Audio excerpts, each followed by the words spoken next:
Good evening, and welcome to another episode of Moen After Dark here on the College Football Mafia Network. Let's just address the 800-pound gorilla in the room. Not me, but somebody said something somewhere at some time that something may happen in July. Beyond that, we're going to talk Big Ten football tonight, guys. So I hope you're tuned in for Big Ten football talk because we've got the man of the hour, Big Ten Ted, probably the man who knows more about the Big Ten than any other creator on YouTube. So how are you doing tonight, Ted? Good. Appreciate that. I'm good. I'm ready to go. It's been a beautiful day here in the Twin Cities of Minnesota. Been getting a lot of rain lately, but trying to stay out of the water, even though the water is getting closer to me. But yeah, been good. It's great to be talking football on the last day in June. This is what I love about the YouTube and the podcast space. Is it's like this never. I mean, when I was growing up, when I was just a little Big Ten Ted, we never had anything like this. You know, I know I'm not that old. I really sound like I am old, but I'm not that old. But I'm great to have programs like this, programs like mine, and others, you know, out there as well. So it's good to be here. All right, Rock and Rant, how are you doing tonight? I see you got your SMU stuff up. Yeah, we're going to dive into the Big Ten. I'll probably put more of my repping the other part of my life out here in California and UCLA and USC land. But it is also a very momentous day in the ACC. It's Happy Conference Devaluation Day Eve with our friends at SMU.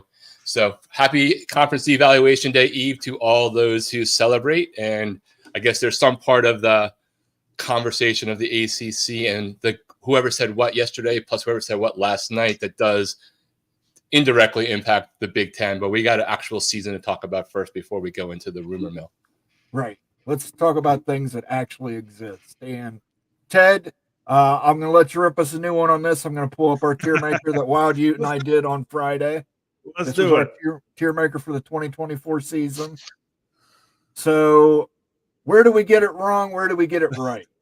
Okay, so we kind of talked offline before the show, and like whenever anybody makes a coaching rankings or a power rankings, I think a lot of people will see it, and sometimes if they don't agree, they just flip out and they freak out. But it's important to talk about the criteria, and you were kind of talking about you factor in, of course, the roster and personnel, but you also factor in the schedule. And like that was there were a few in here where if I'm just stacking up 18 rosters next to each other, it's hard for me to maybe put one, above the other or whatever. But let's start with the top. Ohio State, Oregon, talent-wise, are on another level, I think, when it comes to a lot of teams out there. Penn State's good. Michigan has a good roster. You talk about Iowa and USC are the opposites, right, of each other. No offense on one side, no defense, right, on the other side. We'll see if those two sides can improve with those two. But so that's interesting when we get down to that second tier, because in theory, I feel like it's Penn State and Michigan, and then maybe we can even draw another line after that. And then you can throw in your Iowas, your USCs, your Nebraskas, Rutgers, I think, is a really talented team. I'm glad that they were, in the arena with the Nebraskas, Wisconsins of the world as well. You kind of go a little bit further down, and I think this is where things maybe get a little bit tricky. Minnesota. I think I just recorded a season preview for Minnesota with Ryan Burns of Minnesota 247, and we kind of dove into a lot of recent topics, and I'm starting to like Minnesota's roster a little bit. They got a running back there that just might lead the Big Ten in rushing, and Darius Taylor. If he can stay healthy, that kid is excellent. They upgraded at quarterback, and the offensive line is one of the best in the conference. And alongside Daniel Jackson, they've got an okay wide receiver group. Offense is good. Of course, losing Joe Rossi on defense is huge, but they've got some decent personnel coming back. But when you factor in Minnesota's schedule and where they might finish at the end of the year, this is a team that I could see them going 4-8. I could see them going 8-4. There's so many teams that could ride that roller coaster all year long this year. And Minnesota is certainly one of those teams. When I look at talent-wise and roster-wise, Minnesota and then teams like Washington and Maryland So when I look at Washington, just recorded their season preview recently as well, that's a team that's severely lacking on the offensive and defensive line. They lost just about everybody and their brother on those units up front. And we know what constitutes a success in this conference, right? And a lot of people say that, like, oh, you got to be good up front in the Big Ten. But I feel like you got to be good up front no matter what league you play in, you know. So that's at least to maybe be an elite type of football team. But anyway, I digress. But, you know, Minnesota, I think, is a team a lot of people are sleeping on because of last season and what happened. I think PJ Fleck is still a solid to good head football coach. I'm very curious to see what happens with Washington this year, because that's a team with Will Rogers at quarterback. And a lot of people said, well, look what you lost at wide receiver, but they have a decent, it's not nearly going to be as good as last year, right? That's up there with 2019 LSU, some of the best wide receiver groups we've seen in a very long time. But they've got some decent skill players. And there's parts of the defense that are favorable. But right now, I think to put Washington above a tier, because Washington, I look at their schedule, I could see a 6-6 or 7-5 type of season. To put them above a tier of someone like a Minnesota, to me, is a little bit of a head scratcher. I wouldn't complain if they were on the same tier. Okay. But that's kind of how I feel about that. Just kind of glancing over the rest of this. I'm glad they put Maryland on the B tier. I know there's a lot of questions at quarterback, losing Talia Tagovailoa. MJ Morris is young, but I think he's good. But that could be the best Maryland defense that we've seen of the Mike Locksley era. I know this is not a program that technically specializes in defense, but it's a good unit in a conference that is loaded with really good defenses. So they're not going to rely on slinging the ball up and down the field as much. I think they're going to be more balanced with the run game, leaning on their defense a little bit more as well. I don't hate this. I'll just say that. I'm not going to tear it apart. I don't hate it. I'm kind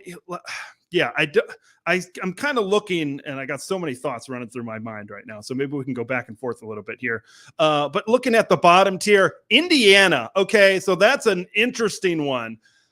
When I look at the Hoosiers, that is a team where I the more I learn about them and the more I read about this year's Hoosiers, I start to get excited a little bit. And Kurt Cignetti I almost compare him to a lot like Kalen DeBoer, right? He kind of came from a smaller level of football. Everywhere he's been, he's won. And like both guys, they produce on the offensive side of the ball. That defense has made some improvements. They got some highly graded kids. D'Angelo Pons coming over from JMU, really good corner. Wisconsin was after a guy by the name of CJ West at defensive tackle. He ended up going to Indiana as well. Indiana's a team I put out a few weeks ago, surprise teams that could shock people in the Big Ten. I think Indiana is right there. I don't know. It's tough to put anybody on this bottom tier. I think this is a really tough conference. Once you get past Ohio State, once you get past Oregon, I think it opens up a lot. I think it opens up a whole lot. But I look at this, there's just a few things that I would change. I'd probably bring Minnesota up a tier. But Washington, like I said, Washington's a tough one because I like their skill positions. And I think there's just a lot we don't know with so many moving parts. There's a lot we don't know about the Washington Huskies right now. But overall, I can certainly live with this. I might even give it a thumbs up. Okay. Let me just defend our Minnesota versus Washington. Okay, let's hear it. Yeah, let's go. Minnesota, PJ Fleck is a good coach. I wouldn't call him a great coach. No, I'd agree with that. Yep. He's a Jim Tressel disciple. It's run the ball, throw the ball, run the ball, throw the ball. The problem is you got everything on this young kid's shoulders. You're right. If he gets hurt, that's a 4-8 team. Yeah, it is. That's a 4-8 team. Because and Greg Pflugar's gone on and on about Max Posmer and how fantastic he's looked in practice. But, he told me the same thing last year about Athan Clackamanus. So until I can see that kid playing at the FBS level with guys like Jack Sawyer and JTT coming after him and see his decision-making, I can't put them up to B tier yet. I can hear that because that's a big jump. That's a big jump. Some guys can pull it off at different positions, quarterback being one of them, from FCS, right, going up to the now there's such a big difference. Like you jump from the FCS to you guys were just talking about the ACC. You jump from the FCS to the ACC. I think that's a different ball game going up to a conference like the Big Ten, especially you mentioned those defenses. I mean, I might be talking about from a position of power here, but Big Ten's got some nasty defenses this year, folks. And don't just talk Ohio State and Michigan, Iowa, right? The normal parties. Go down and look into these defenses. Nebraska is going to be top 15, top 20 in the country. Wisconsin will be improved in year 2 in their system as well. I kind of talked about some of the Rutgers, right? They're nasty, yes. And they bring back almost everybody from last year, right? When you look at who's going to be successful, a lot of it is where's the experience? How many years have they been in this scheme?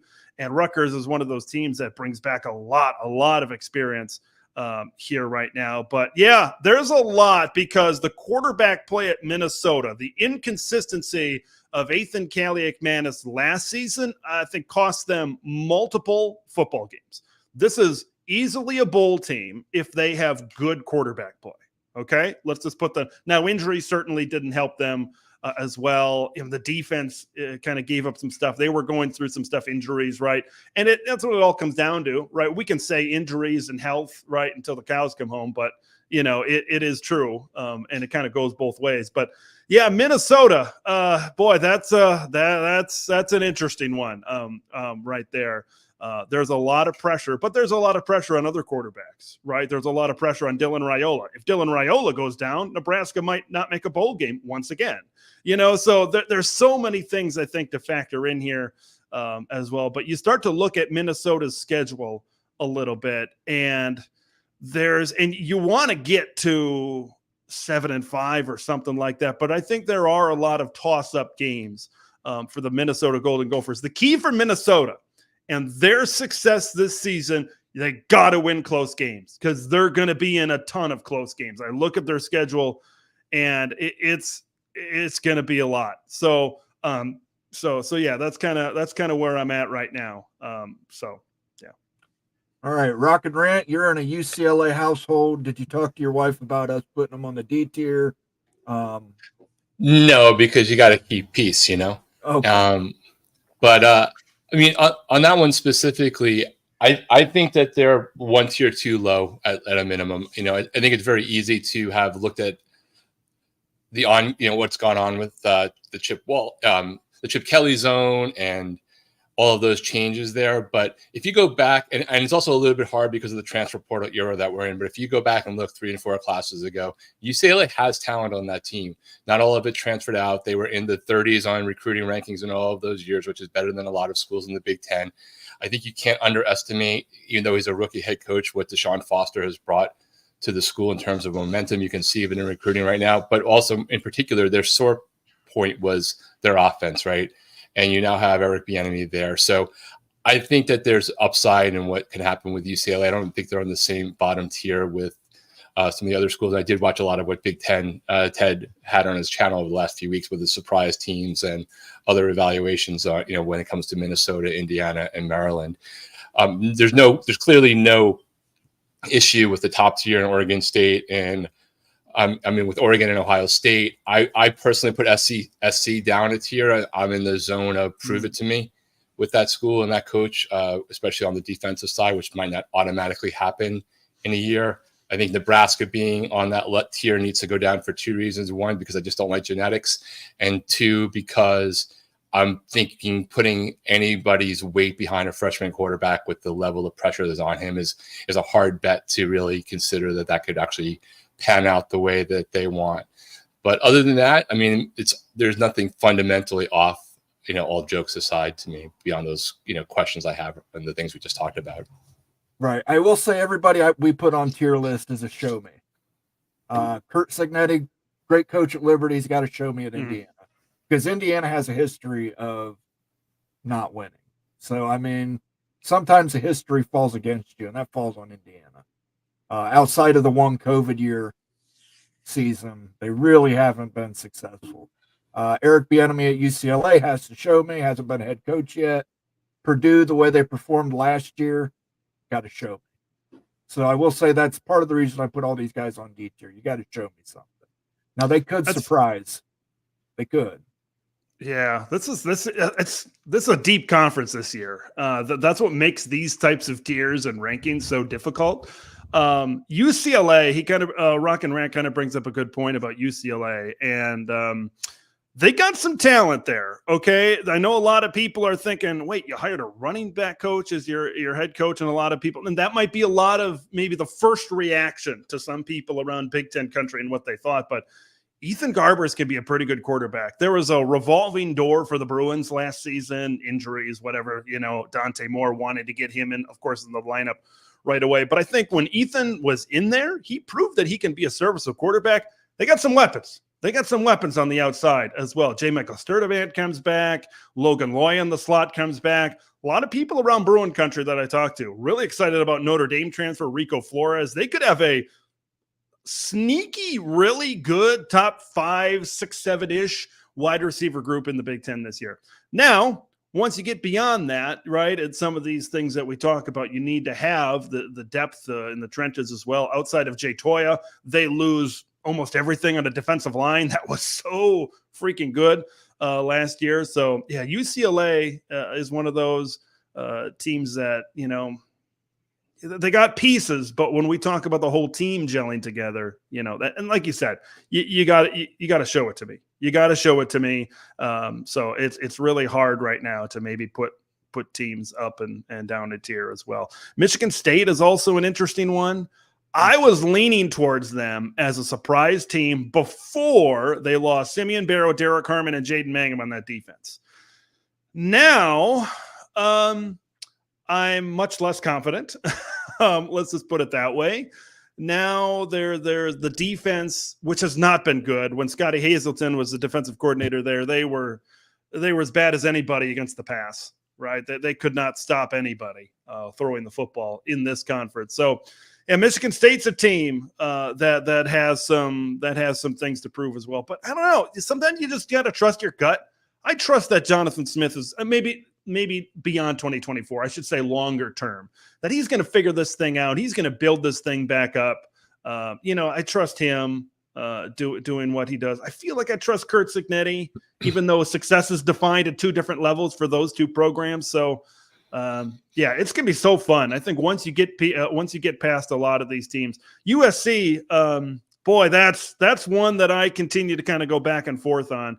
I love, obviously, right, with what Lincoln Riley's been, I love their offense, right? They have their wide receiver room might be as deep maybe as anybody in this conference or maybe even the country. Now, there's a lot of young players that need to prove it, right? This is the Prove It segment. This is the Prove It show right now as well. Defense. We know all about the defense. We know how out of position they were, how they couldn't tackle in space, all that stuff.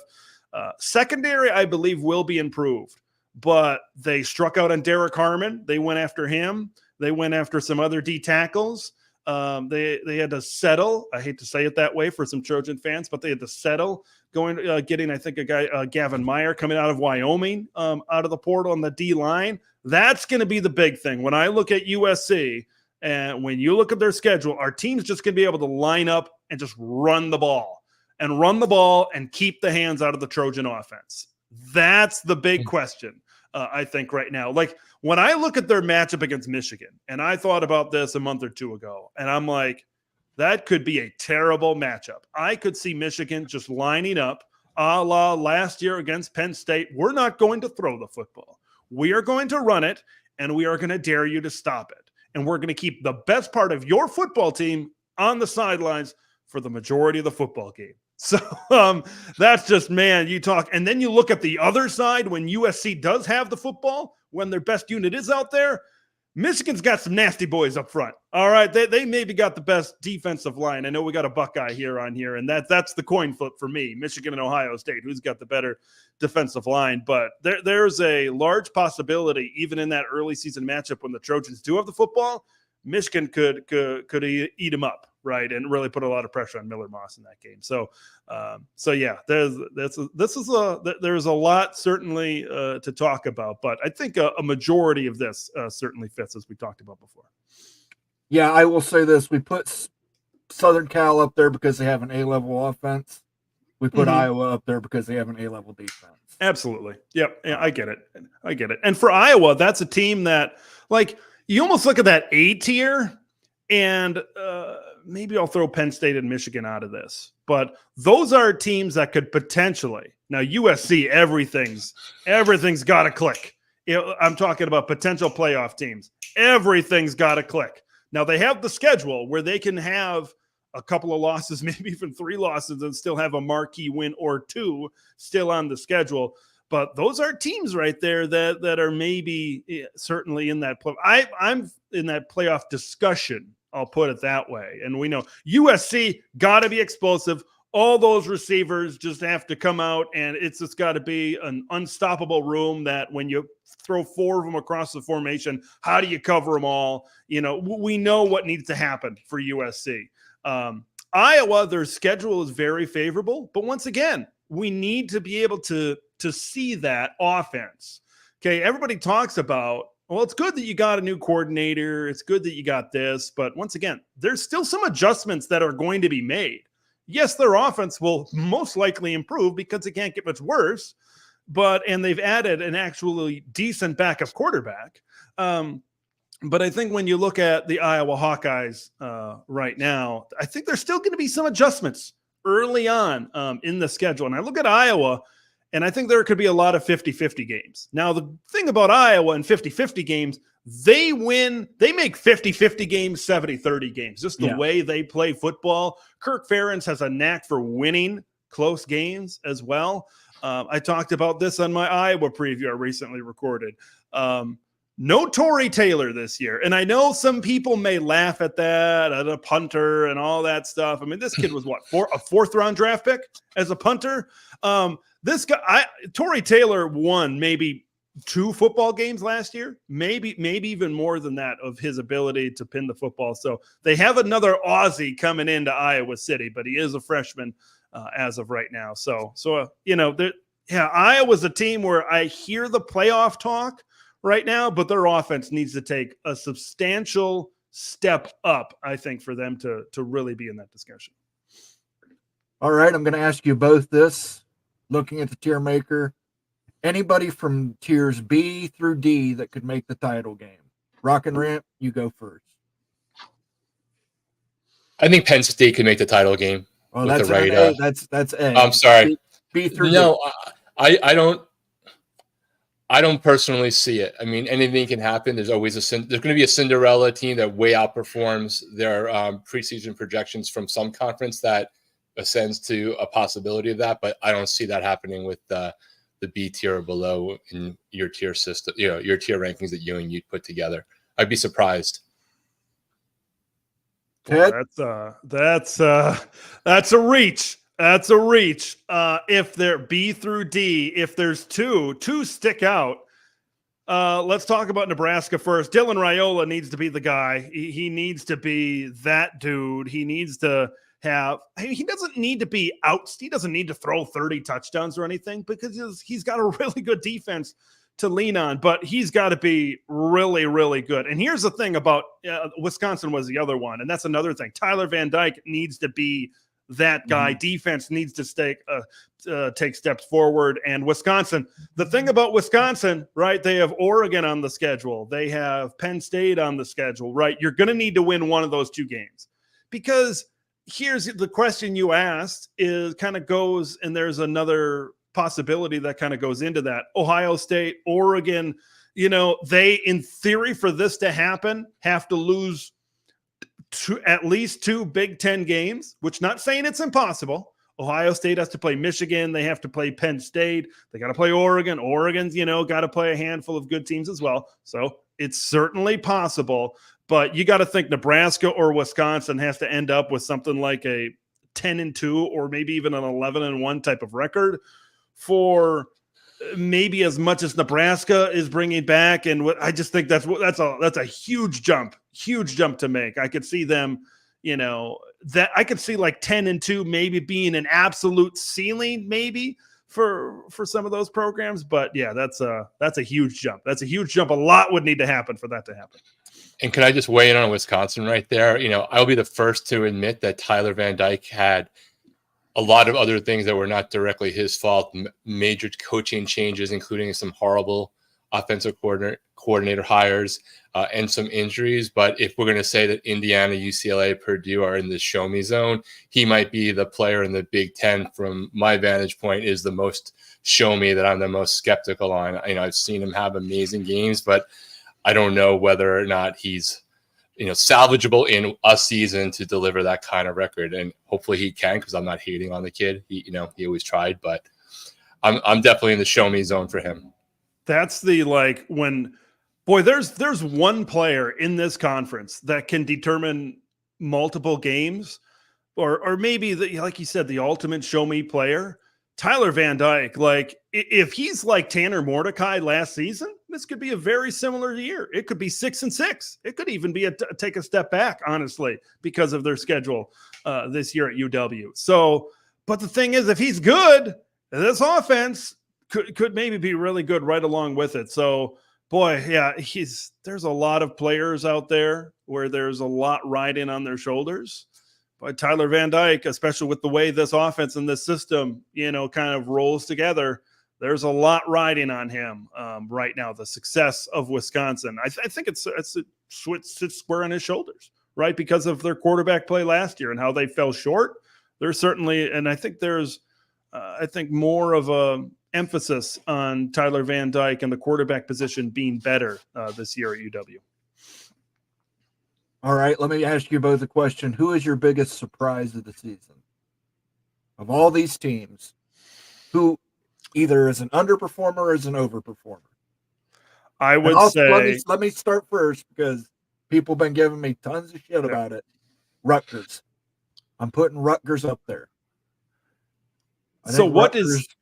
I think Rutgers wins at least 9 games. Okay, that's what I was going to say, because I think there's a lot of steam coming, like Rutgers to win 7, maybe even 8. So I was wondering of where you view them as a surprise.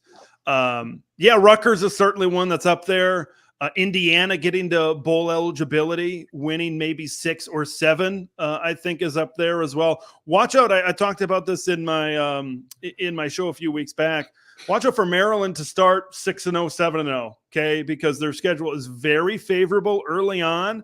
If they're able to knock off USC at home after starting with that record, they got to win. They got to go. It's something like just win 1 or 2 games the rest of the way.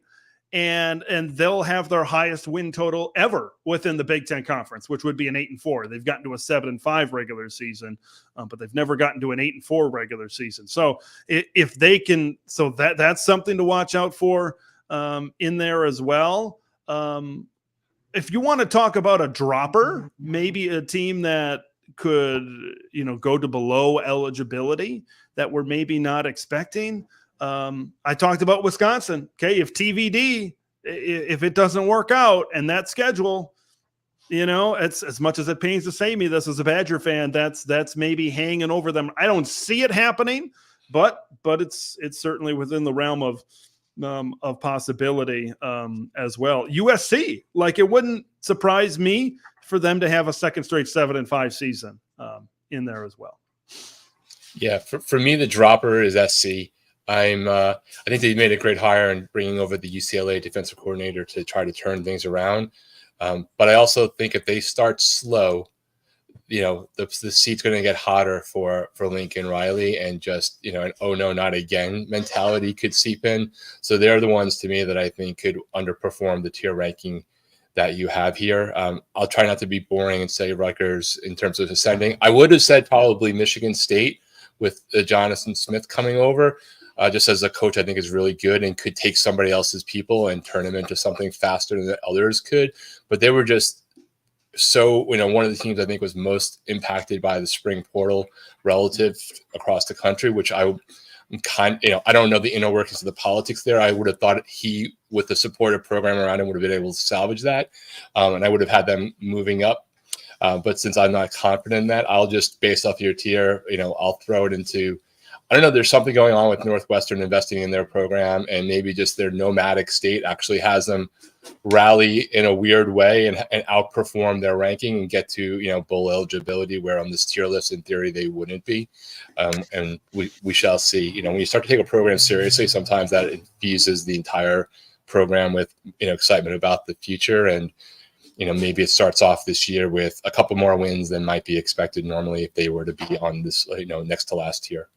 Yeah, Northwestern. That's last year there was a lot of people, myself and many others, that said they go 1-11, they'd go 2-10, and then all of a sudden, David Braun, I almost said Ryan Braun, former Milwaukee Brewer, David Braun was able to use that as a motivation, and it's us against the world every single week. I'm curious to see how he motivates his team and how this team adapts now that people look at them and say, oh yeah, that's a decent football team. Now, Northwestern under Pat Fitzgerald had their peaks and valleys, right? They'd rise up, they'd win 9 or 10 games, they'd drop down to 4. Maybe they'd win 5 the next year, then they'd come back to 8. What is a David Braun Northwestern team? Does it kind of follow that same path? I look at their early season, I look at their schedule in some of these early season predictions. I keep going through their schedule, and I want to keep them, and my gut is telling me to say, well, I don't think they're going to make a bowl game this year. But then again, I'm like, this is the pesky cat. This is Northwestern. Okay, they find a way to get all of us at one point or another. That's a message to maybe some of you West Coast fans coming in. Northwestern and the spoiler makers always get us at some point or another, whether we like it or not. So yeah, my gut tells me not to doubt Northwestern, but we'll see. We'll see exactly what happens. That's an interesting case study. That's one of those teams that I think. Have you seen the temporary field they're playing at?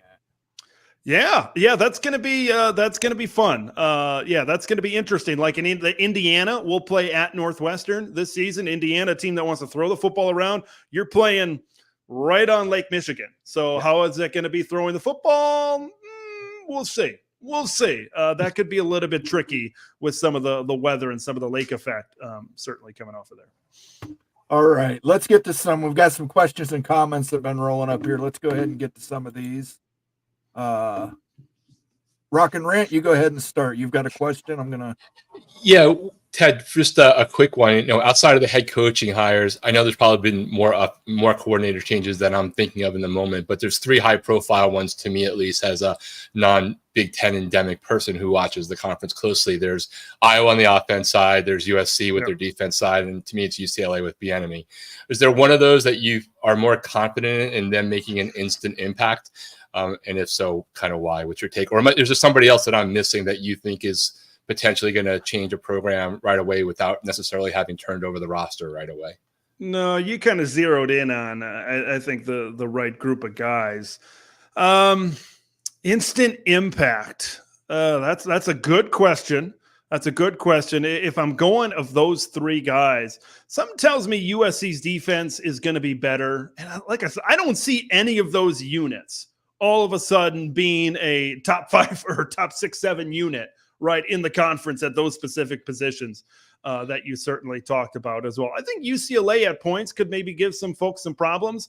I'm very curious to see how Eric Bieniemy transitions to the college game, because the NFL, there's a lot more language in that offense. And how do you maybe simplify an offense at a college level? That's going to be a challenge, I think, for both the players and for Eric Bieniemy certainly as well. But if Tim Lester is able to do what he wants to do, and Kirk Ferentz's fingerprints aren't completely on this offense, I think Iowa could take a sizable jump right this season on this offense. They've got a stable of 3 pretty good running backs who all performed and had really good games at one point or another. Le'Shawn Williams, Jazz Patterson, and Caleb Johnson as well. But the big problem for them is going to be receiver. Okay, their leading receiver, Caleb Brown, former Ohio State wide receiver. He got some off the field trouble. He'll probably be suspended for the first game of the year this season.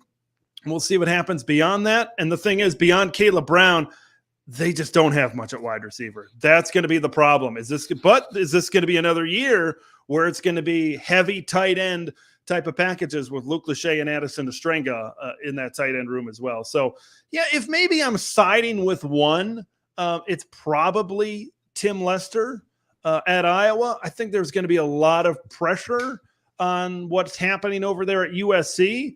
And the thing about USC is I think they're going to be much better. They turned over their secondary pretty good as well. But, you know, what's happening on the D line is I think the thing at USC, it's going to take a few years because a lot of Trojan fans, and I've heard it, a lot of Trojan fans are, wait a minute, look what Danton Lynn did last year at UCLA, turning around a defense that was in the 80s up into the top 10.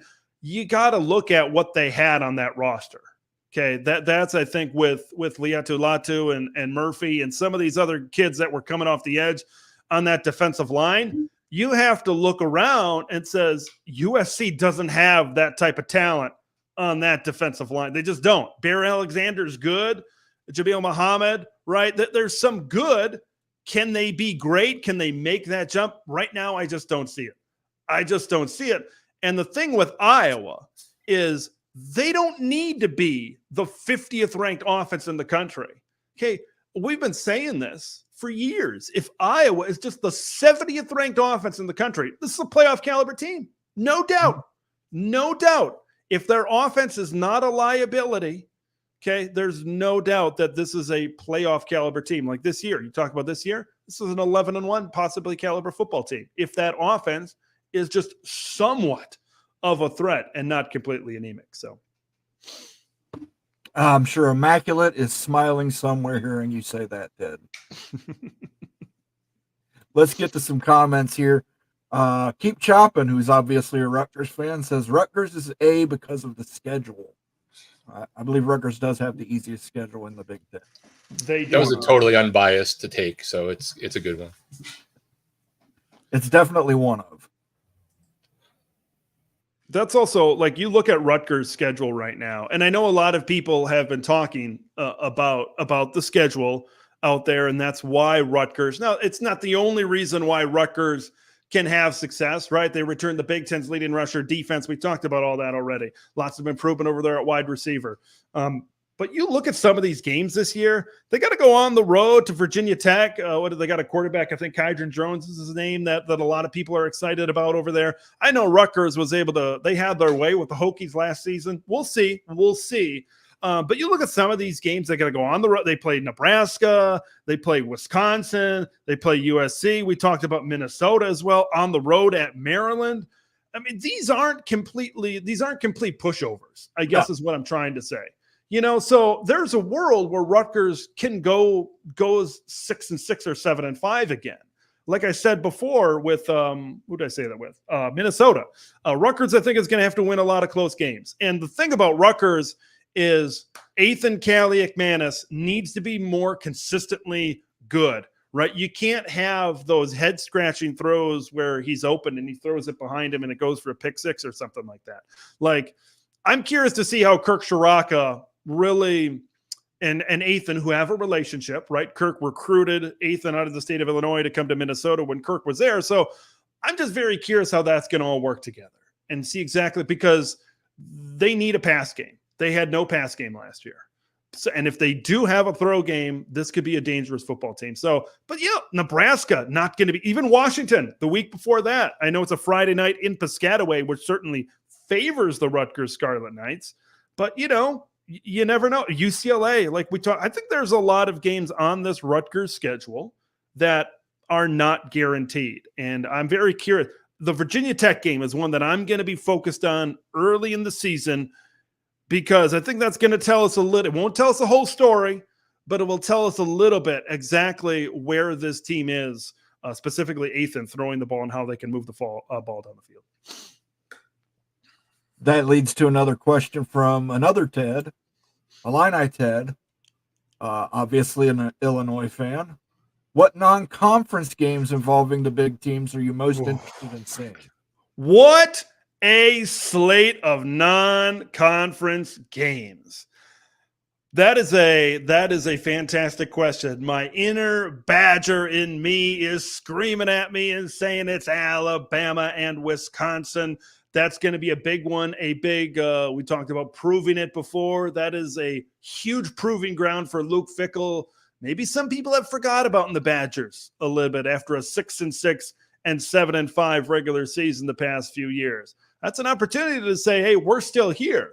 We're still that really, really good football program as well. Nebraska and Colorado. Oh, that's going to have some hype behind it, ain't it?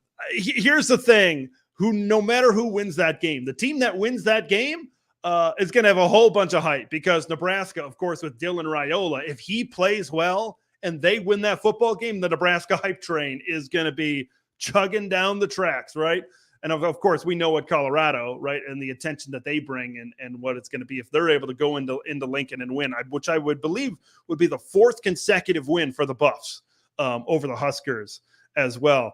How about when we talk about games on the schedule, say, you hear this a lot, and I kind of just said it with Rutgers and Virginia Tech, that game is going to tell us a lot, right? We hear that a lot this time of year.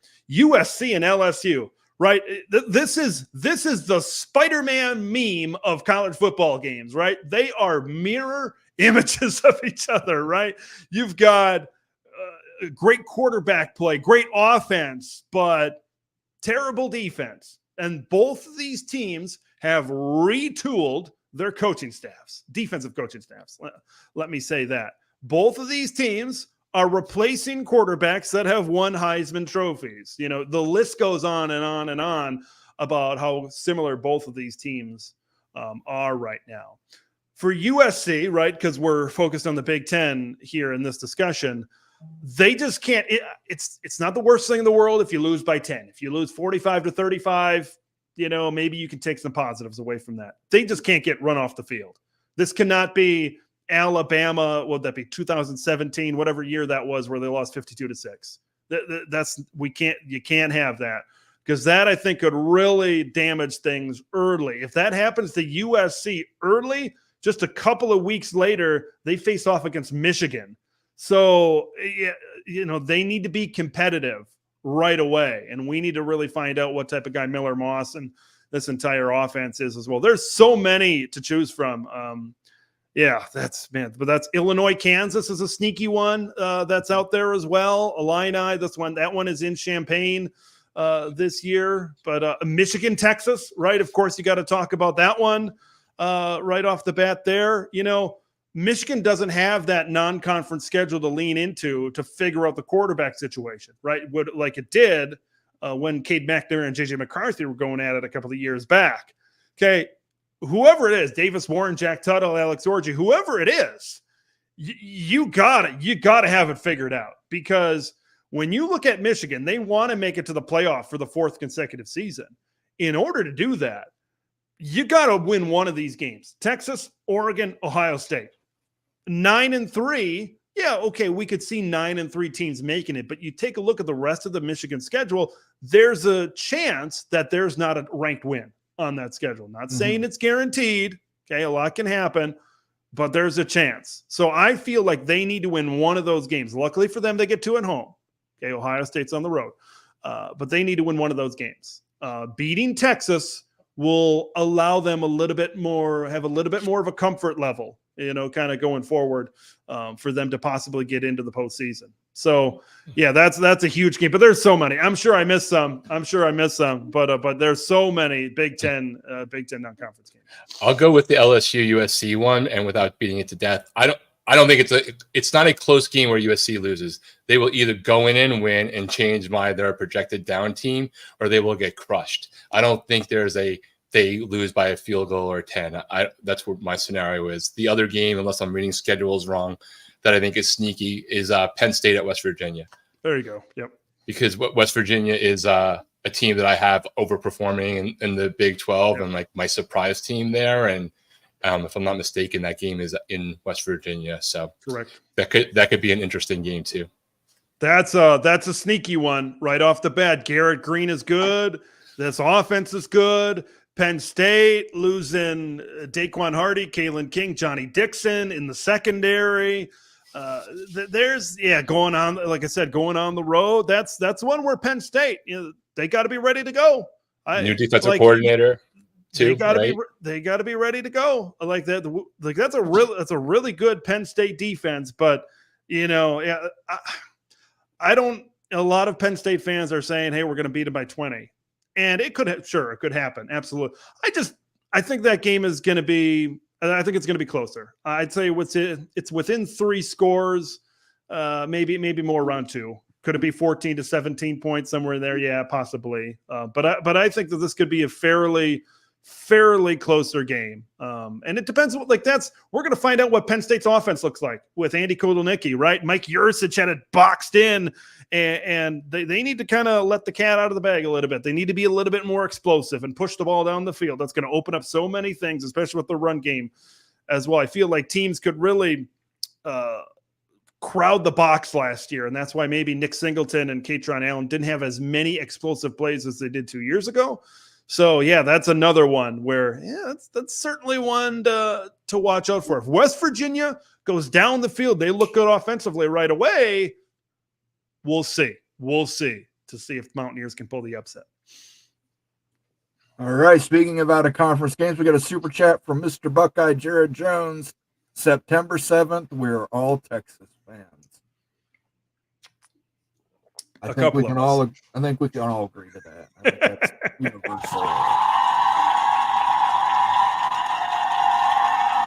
I think we can all agree to that, Jared. That's universal. Thank you for the super chat, brother. Much appreciated, helping us keep the lights on here. Let's get to some more comments here. A1 Googler says, I wish I could say Purdue will shock the world. Now, I had to explain this to you on Friday, that Purdue are the spoiler makers. Oregon's coming in there. That's probably going to be a night game. That is prime time for spoiler makers to take Oregon out, especially if Oregon wins that game against Ohio State. We are on the same page. I've been saying that. Oh, man, I love it. I love it. That's a lot of Oregon fans are saying we're going to come here and we're going to run the show, which, hey, fantastic football team, maybe the best roster in school history. Great.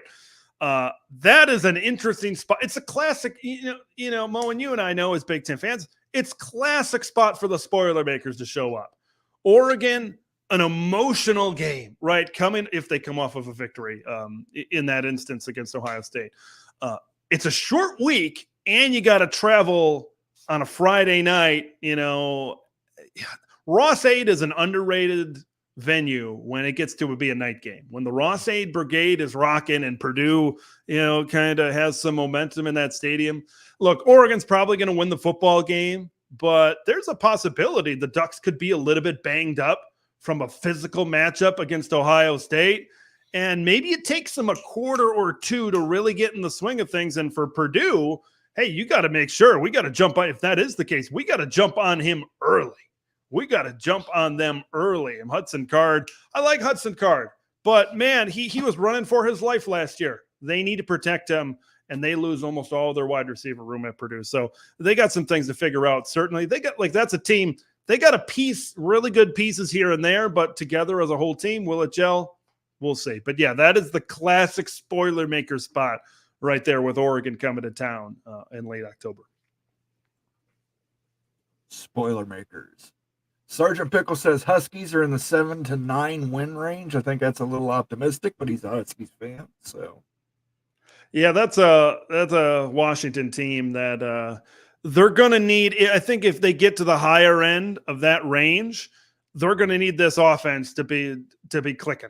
They're going to need to score a lot of points. I firmly believe that. Now, parts of their defense are solid. I worry about their defensive line, but they've got a couple, Elijah Jackson, Ephesians Priceock coming over. Like they've got some stuff to work with in the secondary. They've got 2 returners in the linebacking core with Carson Bruner and Alfonso Tupatala. So like there's some pieces to work with, but the thing with Washington, and I think whether it's me, you, or a lot of people kind of predicting their season, it's hard to really go deeper into the win column because just everything is different. There's so much change in Seattle. Who knows? Jed could maybe put it all together And we don't know a lot about Jed, but what we do know about Jed is he's able to build things up pretty well in a 2 or 3 year time span. To me, that seems to be the way things are leaning with Jed Fish and Washington. They brought in a quarterback in DeMond Williams that a lot of people are excited about. So maybe it's after Will Rogers moves on and you get Williams for a couple of years, maybe that's when you start to ascend back up if you're Washington right then and there. So, but this season, yeah, that's interesting, especially at that higher range. I think the most interesting thing about Washington is less about whether they're going to be 7 or 9 wins, because it's probably like the right range, give or take. It's going to be which week does Jed Fish have to deflect his first "Are you going to Florida?" question as Billy Napier craps the bed. I was surprised. I'll say this about that. I was surprised. Now, Washington hiring Jed, great move. Thumbs up. Absolutely.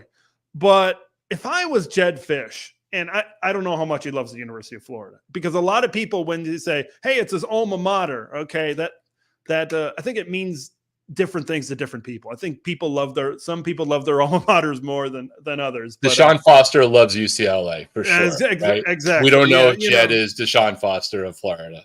Yeah, we just don't know that. But let's just assume for this conversation that he likes Florida pretty good. He likes Gainesville, Florida. I thought that he would stay at Arizona for one more year because they were returning a team that could win the Big 12. And they were returning a really good team in their first season going over to that conference. So what he would it fit perfectly to what he wanted to do, where they could win 9-10 games, who knows what they could do in the playoff.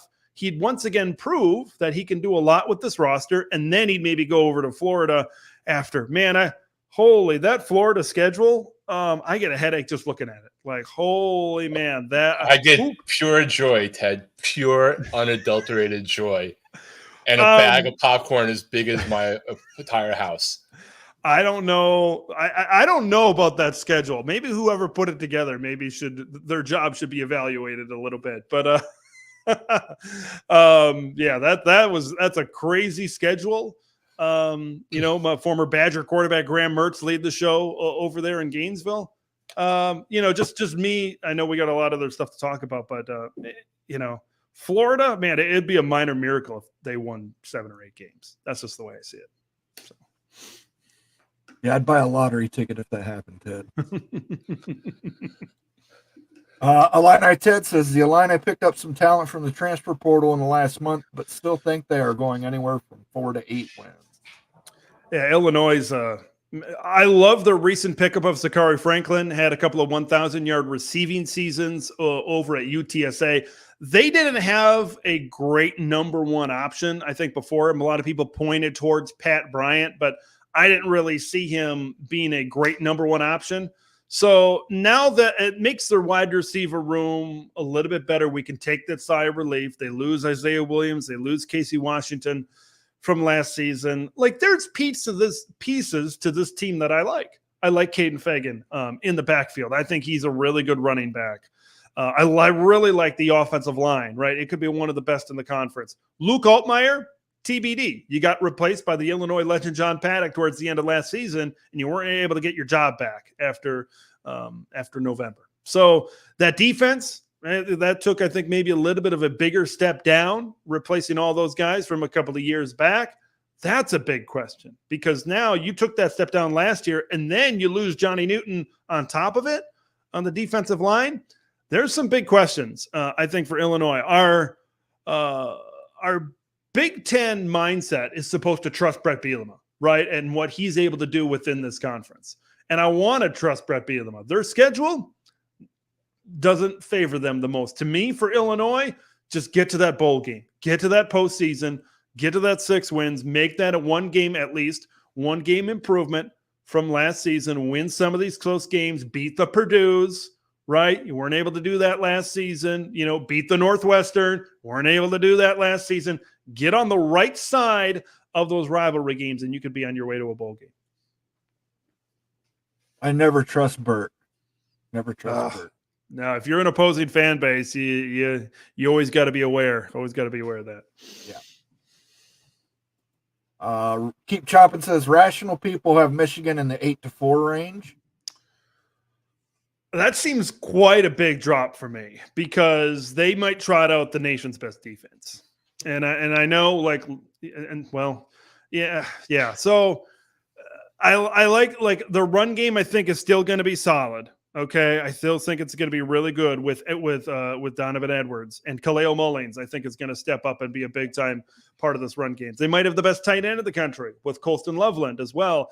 Now, where the big concerns for me, of course, when you lose your entire offensive line, when you lose your quarterback, wide receiver, I don't think, last year you look at Roman Wilson and Cornelius Johnson, those weren't game breakers. They came up big catches, right? We look at, especially with Roman Wilson, right? You look at big catches at key times and key games. But the key for me is going to be the quarterback play. There's a chance. I won't say that it's impossible that they get to that 8-4 range as well. But I mentioned those 3 big games for Michigan. Like right now, when I'm looking at this thing right on the eve of July, and I look at Texas and I look at Oregon, I look at Ohio State. Those are those to me are 3 of the 4 teams that could win a national title that I feel Georgia being the other one. Okay. That's tough. That no matter how good your defense is, this is still an offense that's gonna need to. They're gonna need to produce. They're gonna need to do something. Here's the concern I have with Michigan, and I think this is where maybe Keep Chopping gets to that 8-4 range. What happens if it's Orgy, Warren, Tuttle, whoever it is, that they're just not it, right? JJ McCarthy, say whatever you want about him, okay? He kind of put Michigan over the top at the quarterback position. He was able to make big throws when they needed to compared to what they had in the game manager type of guy with Cade McNamara. You could even go back to something like 2016 in Wilton Spate and what they had before him. He could make plays, right? They didn't ask him to make a ton of plays, but he made plays when he absolutely needed to. What happens if teams just crowd the box with 8 or 9 guys and they don't really have a threat to throw the ball deep? What happens then? That's, I think, the big concern right now for Michigan. They need somebody to be able to pose a threat in the pass game. If they don't have a threat, it makes things easier to defend for Michigan. That was what was so difficult to defend them last year. We know all about their O-line. We know all about the run game. But then when teams kind of crept up, JJ was able to make plays over the top. So if they can't do that, then maybe some questions exist in some of those bigger games for Michigan. The Big Lubbock wants to know if the Gophers have any receivers. Minnesota returns their leading receiver from last year. Daniel Jackson had over 800 yards receiving last year. Beyond that, I think you're going with a lot of potential. All right, there were guys that transferred into the program. Elijah Spencer transferred into the program last year. Maybe didn't have the greatest season, right? You look at Lemeki Brockington. I think you're looking at guys that Minnesota wants to be able to step up. But here's kind of how I look at the pass game. I think this is going to be a team that's going to lean on the run game a lot, and Max Brosmer just needs to have a little bit more of a threat down the field than Ethan Kaliak-Manis did last season. But yeah, the receiver room, it takes a little bit of a drop. I would say a little but of a drop after Daniel Jackson, and I wouldn't call Daniel Jackson, one of the Big Ten's best wide receivers right now. I mean, he's good, but when you look at Emeka Buka and Tez Johnson and some of these other guys, right, that are pretty good, I don't know if I'd certainly put him in that category as well. I feel like Minnesota's success, it's going to be dependent on how good and how healthy Darius Taylor is this season. Our good friend Tony Lawson of the Minnesota variety, Michigan is the best O-line and D-line in the conference. They will be fine. O-line, I would we'll see, right? They're replacing almost everybody up there, but they've recruited 4-star, top 150, top 175 type of guys. So you got a feeling that that's going to be more of I want to say reload, but this has been a Joe Moore Award top offensive line in the country. I don't know if they're going to be quite at that level, but that D-line, man, they're nasty. It's the best interior combination in the country, in my opinion, with Mason Graham and Kenneth Grant in there. Timothy Green, I have a question for Big Ten Ted. Do you think Penn State could win the Big Ten championship? Let's see what he is. Could. Yes, they could. They could. A lot of things got to go right. We need to see the potential of Drew Aller, right? Andy Kotelnicki, in theory, is going to be more creative in scheming guys open in the pass game. We need to see this running back duo maybe be the best in the country, right? Nick Singleton needs to have a 1,000-yard season. Katron Allen needs to have close to that. And these guys need to just be the ultimate thunder and lightning back there. Julian Fleming, your guy from Ohio State, he needs to step up and be a number one guy. We're going on all these what ifs of that defense. I think the defense is going to be pretty good this year. I don't know if it's going to be as good as last year, but that pass rush combination, Abdul Carter on one side, Denai Dennis Sutton on the other side, that could be one of the best in the country, right? I firmly believe. I think Abdul Carter, I feel like he's going to have double-digit sacks this season over there at Penn State. So they got to have their young linebackers that they're excited about. Dominic DeLuca and Tony Rojas, those guys have got to step up. They got to have guys in the secondary, right? Some of these transfers that are coming in, the Jalen Kimber from Florida, the Harris coming over from Georgia, they got to be as advertised. I think there's a lot that needs to happen for Penn State to get there. Right now, Penn State strikes me as 10-2 yet again, but still a college football playoff team. Sergeant Pickles says, Ted, can you be sure Badger fans know the real UW is in the Pacific Northwest that are 0-4 all-time against the Huskies? Does that make them the real UW? Maybe it does.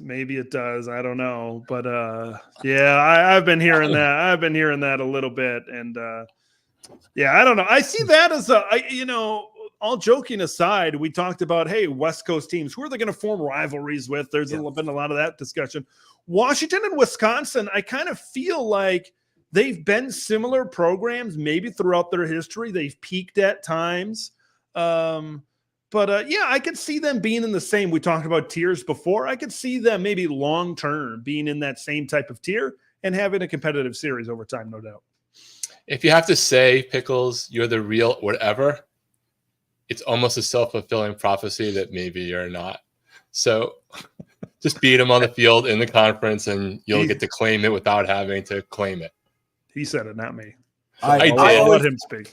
I always put this forward when we were talking about new rivalries. I think Wisconsin and Washington should be rivals.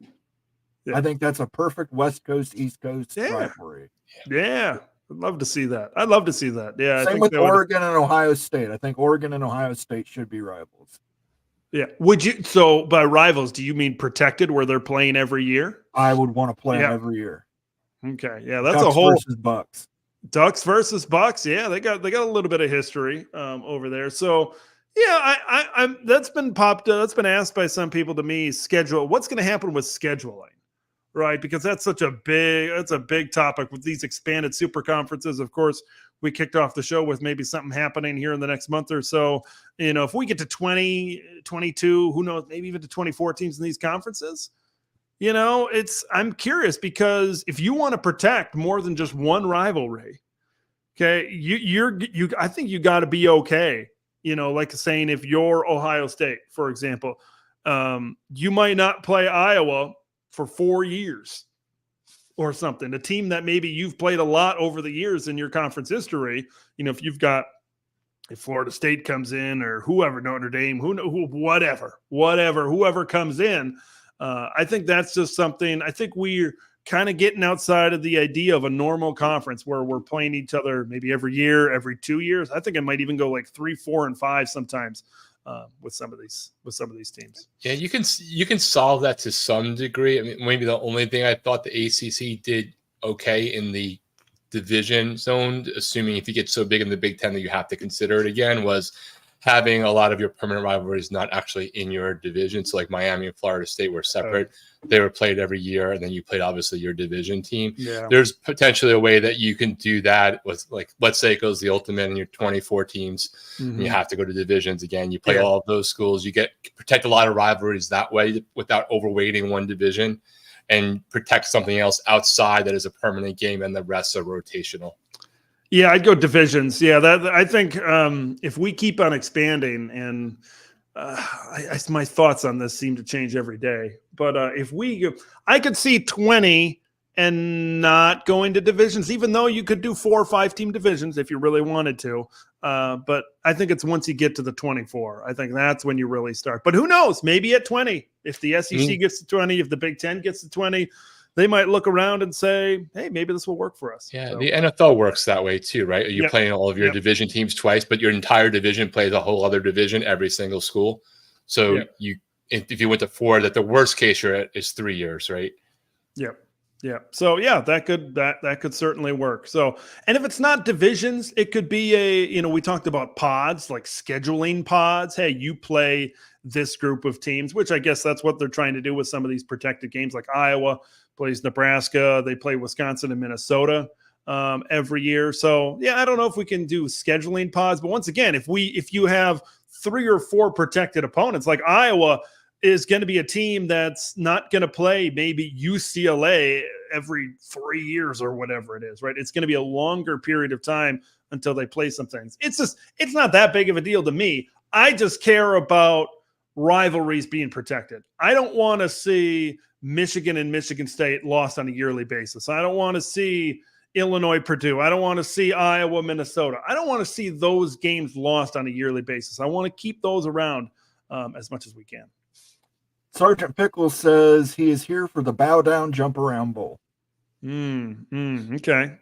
Well, there might not be a lot of jumping around in Washington. Or maybe I should say it that way. Washington might not be jumping around a lot, but we'll see. I don't know when that first game is. It's not this year.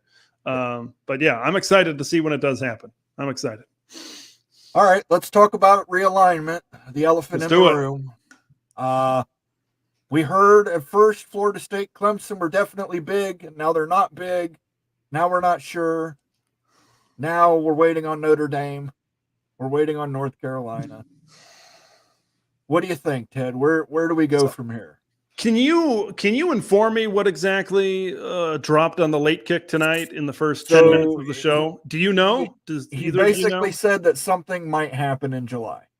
With Florida State? With Florida State. Florida. Okay. Yeah, the Florida State and other news he thought was most likely going to hit in July. That it could be later. He doesn't know exactly what. He said Florida State, but not only Florida State, and it didn't seem to imply Clemson. That the big thing that he was referring to a couple of weeks ago with a social post, and then he talked a little bit more on his podcast, that he was relatively calling a shot without going into much more than that, because he said he didn't have more than that. And so you have that.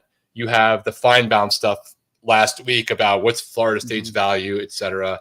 You got things that like Greg Pflugar was talking about last night with, relationships and making the Big Ten presidents happy too at the same time as you make the network. So I think you have these 3 theoretically competing things or connected things all out there as the most recent version of this drama. So that's sort of the floor to pass to you. Like, what do you think today? Boy, oh boy. Yeah, so all of this is interesting. I know all the stuff prior to today that you were talking about. I felt pretty strongly a couple of weeks back that Florida State and Clemson would make their way. But you guys are kind of the experts in this. I try to focus on football a lot. There's the certain advantage to having Florida State and Clemson having a Southeastern presence in the Big Ten. And if the Big Ten goes Southeast, you got to swing big. With all due respect to our guy Immaculate, Georgia Tech, come on. I mean, that's not going to do it. That's just the way I see it. Everybody has an opinion. I'm sure if he were on this program, he'd come back and prove me wrong in 10 minutes, or something where maybe that would be beneficial. But I don't know. Here's my latest opinion on conference realignment. It seems like the SEC, it would be in their best interest to protect their grounds and bring in like FSU and Clemson and North Carolina and Virginia and get to 20 that way. Because I think if maybe they want to get to 20 and they don't bring in FSU and Clemson, you could be watering it down a little bit with something like an NC State or others in there as well. So yeah, it would be, the SEC it would be a little bit against the norm, right? With Florida State and Clemson. I know they jumped in with Texas, but they like to expand their footprint to other areas, right? That's been, I think, almost other than Texas, they've gotten into a new state with every realignment move that they have made. So for me, here's where I sit with the Big Ten expansion. If the Southeast is off the table, if that's off the table, and it sounds like the SEC is going to protect most of their ground, I would just sit at 18 until Notre Dame's ready to call. And I said, all right, we'll wait. When they're ready, we'll be ready. Okay. Because there is a written clause in the Big Ten TV contract that says when Notre Dame joins, we're going to up our cash quite a bit, right? There's that escalator clause in there. Who does Notre Dame bring with them? To me, it's very obvious. To me, it's Stanford. That's the way it seems like to me. If you get to 20 that way, it's very cleanly. You have 5 teams maybe for a division if you want to do that on the West Coast. That's what it seems like to me, right? Because you look at the Big Ten right now, you've got Michigan and Penn State and Ohio State and Oregon, and we'll see if USC can get back there. Like, you got a lot of really good teams, and then you add Notre Dame within that as well, and Stanford. I think if they spend their money right, they can be respectable once again as well. So that's, to me, like, if you wait for Notre Dame, the financial payout is for every school is going to take a significant jump. I'll defer to Moen on this point. I'm curious what the financial jump would be and the contributions would be if FSU and Clemson are on the table. Are they partial shares right off the bat? Of course, we know what Notre Dame would be when they come into the conference right off the bat. So, because that's what it all comes down to, is how much of it, because now when you bring in more teams, you got to split the pie that much more. We all know that, right? An even revenue distribution model in the Big Ten. So you bring in FSU, you bring in Clemson, okay, how much more the network's willing to put up at that time, and how significant is it? Because I feel the Big Ten's in a situation where they feel if we sit back and wait for Notre Dame, we know what the payout's going to be. We know how significant of a jump that's going to be. And then you bring in Stanford over there on the West Coast, and what they bring, and those two schools make the Big Ten the cream of the crop when it comes to their BTAA, their Big Ten Academic Alliance, right? When it comes to a collection of academic schools, it doesn't get better when you got Notre Dame, when you got Stanford, when you got Michigan, so Washington is a great research school that they just added. So that's, to me, where I'm sitting. And we can get to 3 20-team conferences with Notre Dame and Stanford in the Big Ten, FSU, Clemson, North Carolina, and Virginia down in the SEC. Your Canes, Miami maybe could head to the Big 12 with someone like NC State, with Virginia. Hold on a second. I need to call 911. All right, close the program. Close the program. Close the program. I'm just saying it the way I see it, and then maybe go off from there as well. So, and Miami's an interesting one. I think in all of this as well, they could be valuable for the Big Ten. In there, because South Florida, they just gained AAU status. So I'm gonna pass the baton to you guys at this point and tell me how much of that I just got wrong. Well, if Florida State is going to the SEC, Miami definitely has a home in the Big Ten. The Big has to get into Florida. The biggest brand available to them would be Miami. You would have to take it. Even if they were on an island by themselves. Even if they're on, well, you could take other travel partners. Yeah. What I would say is Notre Dame is driving the bus. Yep. I think anybody who gets added now, they're going to check with Notre Dame on it first. Notre Dame has that much cachet within the Big Ten now. I don't think they're just bringing one partner. I think they're bringing multiples. So it wouldn't shock me for Notre Dame to say, hey, we're not really hot on Florida State and Clemson, but we are hot on Miami and Stanford. Okay. We might be hot on a Georgia Tech. We might be hot on a Duke for their academics. Situation like that. I ultimately believe the Big Ten goes to 24. And 24 seems to be the stopping point. Yeah. If you're going to be a national brand, you have to have 24 teams. And I think that they would look to markets just like the NFL looks to markets. So as much as, I know Georgia Tech isn't a sexy pick, Atlanta is a sexy city. It's a you get sexy into market. you get into Miami and Atlanta, you're feeling pretty good at that point. You know, Right. that's I That's know a hell it's of a not consolation prize. right. Exactly. I hear that as well. I think there's some other teams out on the table. Like I wouldn't, how do I put this? I wouldn't say Utah is off the table, right? Over there in the Big 12 for the Big 10 right now. We all know Utah loves being in the Big 12, right? So they're going to have motivation, I think, at some point on their end of things, and they might already have motivation.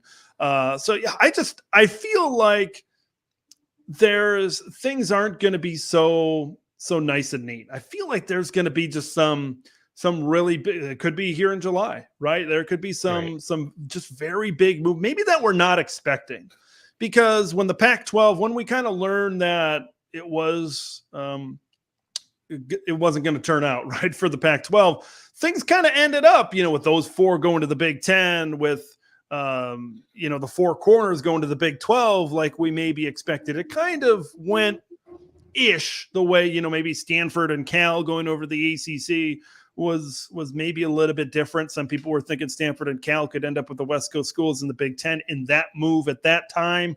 So yeah, I just got a feeling that there's going to be some surprises in this round. So I don't know. That's just the way I see it.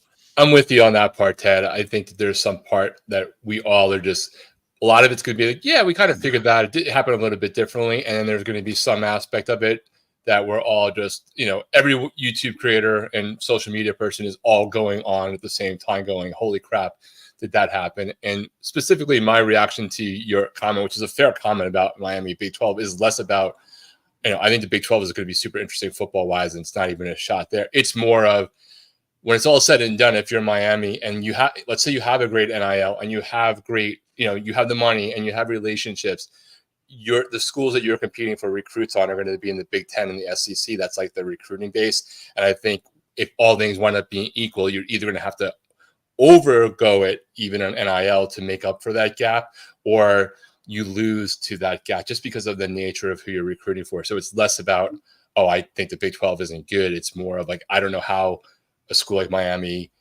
can manage, even with a great NIL program and great coaching ultimately, and more than 100% share, like from a Big 12 in that zone. I could be 100% wrong, but that's where my freak out is. I think Florida State's going to be fine, whatever freak out people have been having the last few days with the different, as the story turns. But the one thing I definitely agree with you on is there's going to be a wild card that none of us are expecting. And maybe that's Notre Dame going way faster than anybody thought, right? Yeah.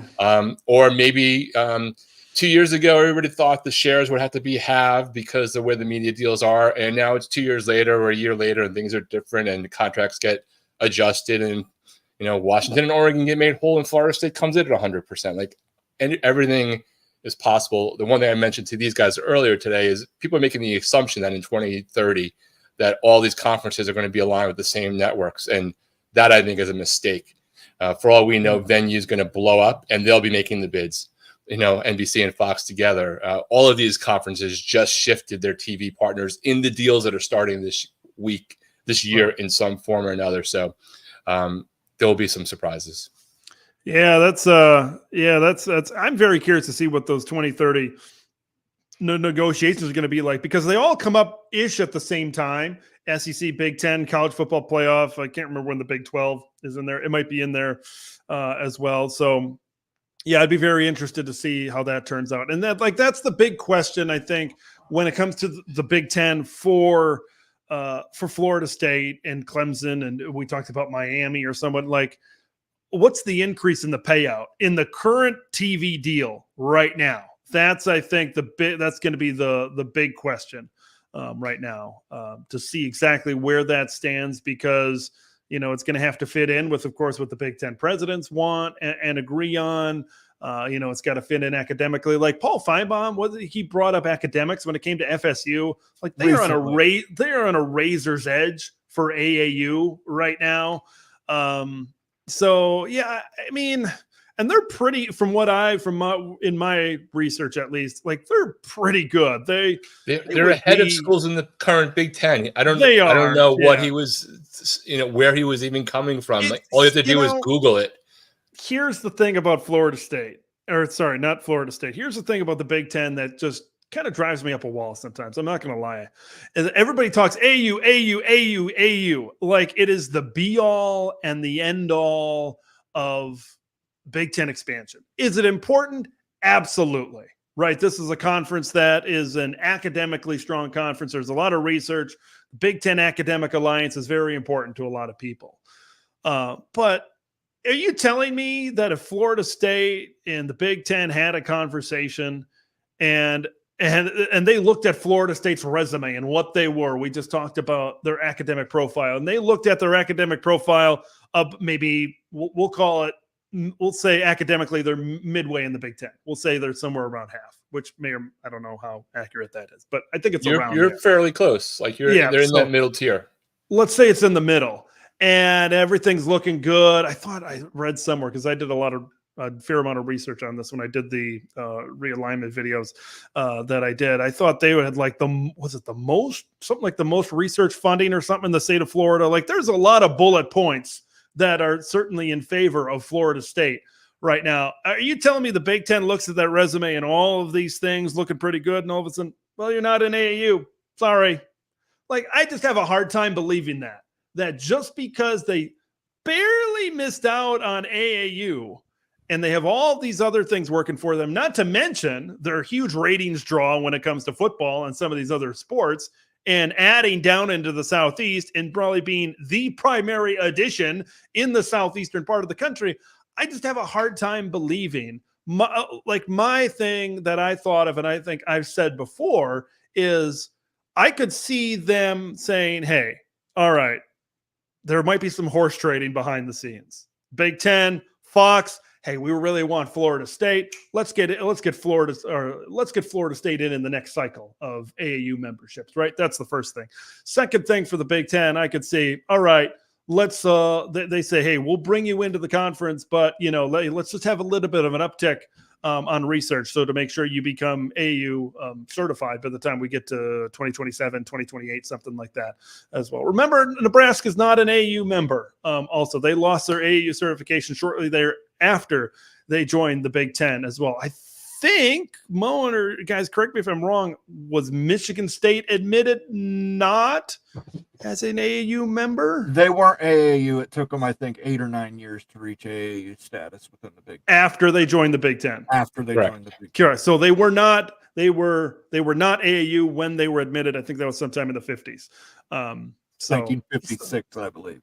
Yeah. So it's just like, I don't think it is this be all end all that people make it out to be. I just have a hard time seeing the Big Ten, Tony Petitti and everybody saying no to Florida State with their academic profile just because they don't have AAU. I have a hard time believing that. I really do, for as much as they would bring into the conference. The only way I see them saying no to Florida State is if Notre Dame says they don't want Florida State. Sure. Because they know Notre Dame is $350 million additional in the contract. I had to know that number. That's good to know. So that carries Notre Dame itself plus several teams at partial shares, which is why I think Notre Dame's going to call their shot and basically get a pick who they want to come with them into the Big Ten. And when they're ready to do that. Who do you believe that would be? Because to me, that's why I said Stanford. Not necessarily because I think Stanford is this.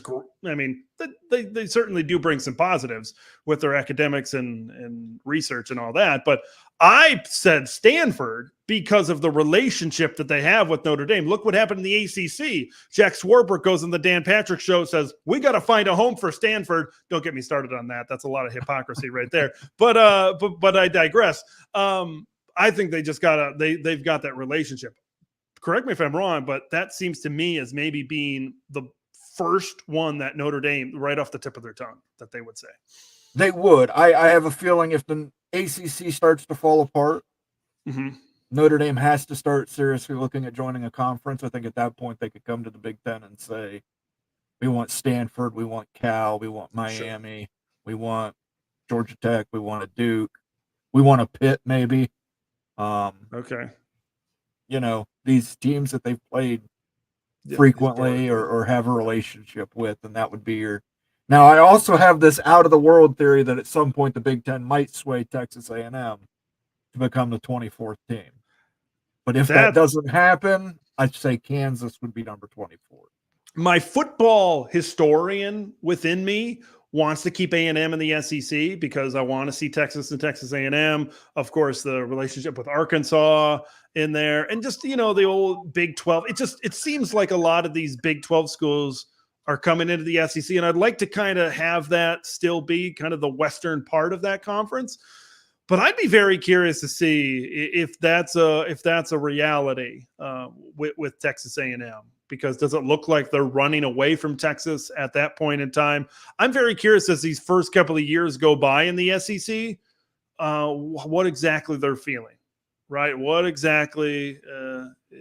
Well, now wouldn't be a good time. Now wouldn't be a good time to poll them on their feelings toward Texas. No, right. Tomorrow's the first day with Texas in the SEC. So, yeah, man, give me like 2 or 3 years and see what you're feeling, after you've had Texas in the league for a few years. And like getting back these rivalries, I think, are very important. I think it helps the SEC out financially, right? Having Texas and Texas A&M back in the same conference as well. And I think like that game, there's very few Big Ten games that really move the needle. I think for me personally, that's one of them. That's one that I can't wait to see how that's all going to go down when those two get together in the final weekend of the season.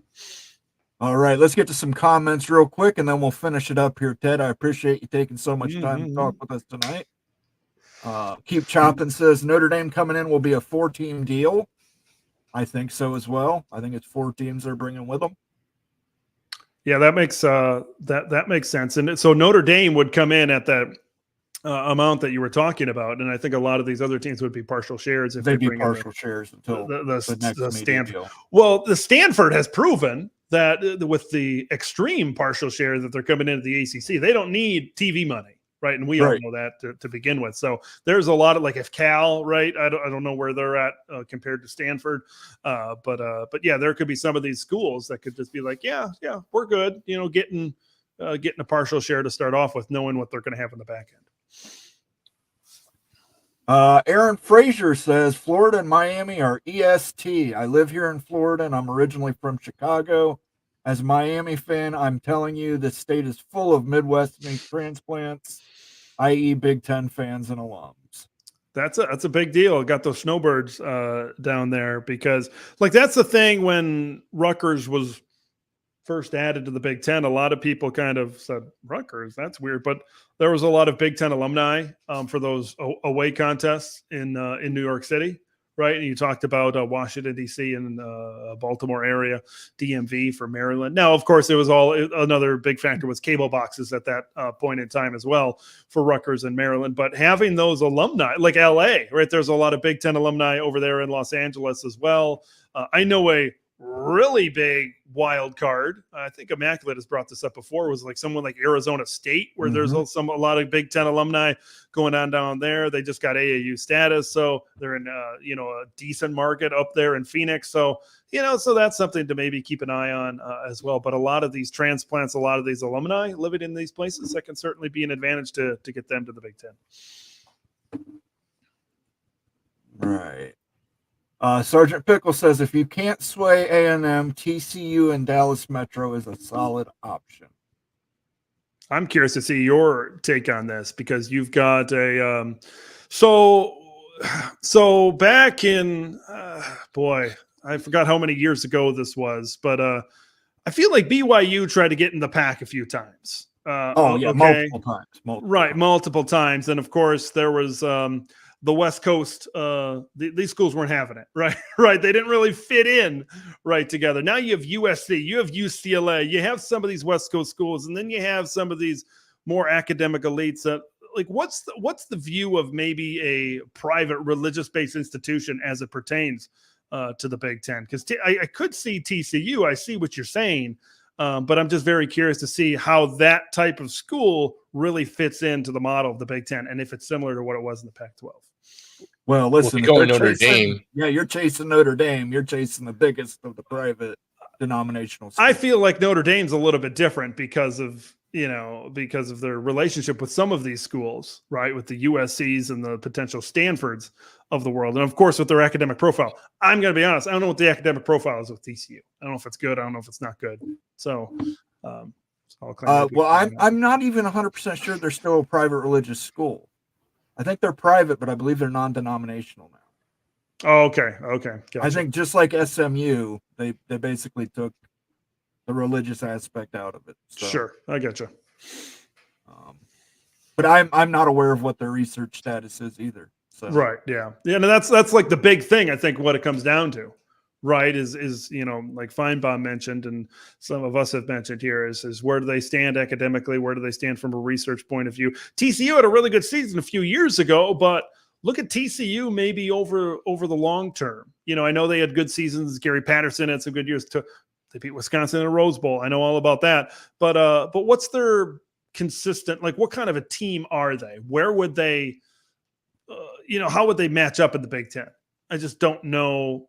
I don't know. And how many TCU fans are in that? Like, what's the, I'm trying to spit it out. I can't really spit it out. What's the fan base like actually in DFW of TCU fans? Like, how many Rutgers fans are in New York City? We mentioned how many other reasons there are to adding Rutgers. I'm just wondering how that maybe translate down to Dallas as well. And then how those fans maybe, and we talk about Big Ten alumni and all that stuff. So there's so many factors, right, to adding somebody like that. Right. I think there's only two options in Texas or Texas A&M. Right. And that's not a slight against any of the other schools. I just don't think they're Big Ten, what the Big Ten presidents want and like academically. Sure. Makes sense. All right. We got one more thing we'll end it with here. Do you have any questions you have for Ted Rock and Rant before I? No, I think you answered a lot of them, and amazing takes on all of it. Your knowledge of the teams is so great to have on the show. I appreciate that. It's always fun. I'm always down to talk football anytime. I try to do my best. I'd say this with everybody. I try to do my best with these realignment and we'll call them off the field type of topics. Like when I do a show on that, I got to do like double or triple the amount of time of preparation because I'm like, I can't get these wrong because if I get something wrong, people are going to jump on me. Ted, you don't know what the hell you're talking about. So I got to make sure I'm dialed in. It just takes more work just because I'm not taking that information in on a daily basis. But you have the cultural understanding of how the Big Ten operates, and there are some who would say, well, the Big Ten would just go for the biggest check in terms of the school that is like within hand grenade zone of them academically and brings the most money because Fox rules the world. You probably have a better sense of, yeah, they're of major importance, but the presidents are still going to weigh in more, and they would sacrifice $25 million a year for 100 ranking spots better in U.S. News and World Report. Like that, you probably have an amazing handle on just from being in the conference, following it on a deep level for so long, and with the people you talk to. Yeah, it's just expansion, and like we've approached things very different. I think from a conference like the SEC. I think over time, it's these presidents they care about the academic standing and the members that they associate themselves with. So that's why Notre Dame has been a target for so long, right? Because they fit in well, of course, academically, right? They fit in well with their history on the football field, and of course, there's so many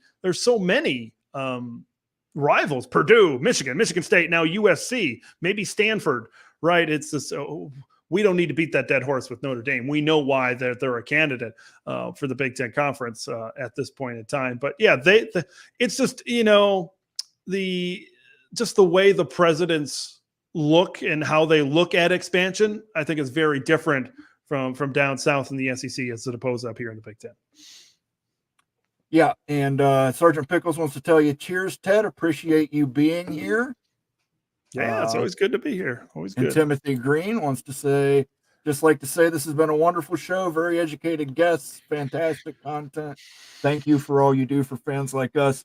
Tell these fans where they can find you at, Big Ten Ted. Yeah, absolutely. So I'm on YouTube, Big Ten Ted over there. So I do my shows in video form as well as audio podcast form.